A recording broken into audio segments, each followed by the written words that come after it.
காலத்தில் தேவர்கள் மற்றும் அசுரர்கள் இடையே நிகழ்ந்த தேவாசுர போர் உலகங்களை நடுங்க வைத்தது. அசுரர்களின் வலிமை அதிகரித்தது.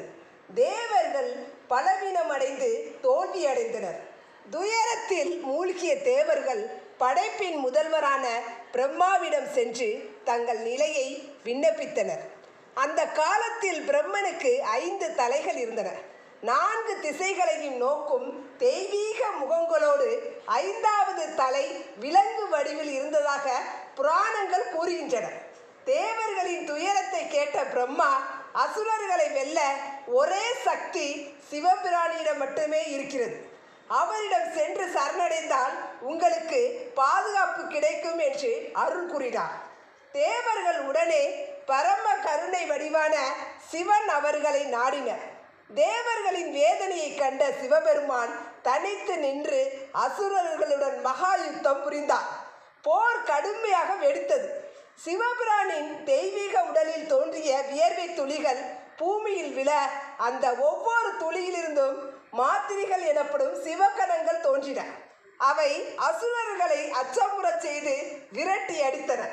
அசுரர்கள் தோல்வியடைந்து ஓடும் தருணத்தில் ஒரு அதிசய சம்பவம் நிகழ்ந்தது.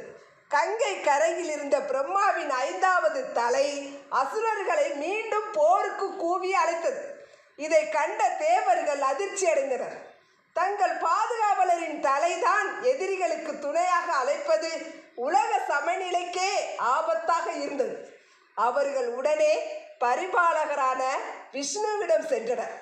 விஷ்ணு கூறினார், அந்த தலை அகற்றப்பட வேண்டும். ஆனால் அது பூமியில் விழுந்தால் உலகமே அழியும்.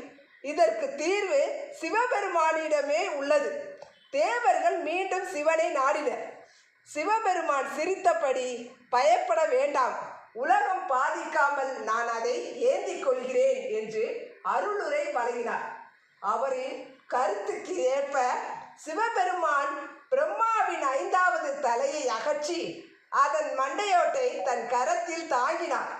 அந்த தருணத்திலிருந்து பிரம்மா சதுர்முகன், நான்முகன் என உலகம் முழுவதும் அறியப்பட்டார். பிரம்மாவின் தலை அகற்றப்பட்ட புனித நிலம் பிரம்ம தீர்த்தம் என போற்றப்பட்டது. சிவபெருமானின் வியர்வியல் தோன்றிய மாத்திரைகள் அசுரர்களை அழித்த இடம் மாத்திரை தீர்த்தம் என தெய்வீகமாக விளங்கியது. இவ்வாறு தெய்வீக சக்திகள் உலக சமநிலையை காக்க ஒன்றிணைந்த அந்த நிகழ்வு தர்மம் எப்போதும் இறுதியில் வெற்றி பெறும் என்பதற்கான மறையாத சான்றாக இன்று வரை போற்றப்படுகிறது.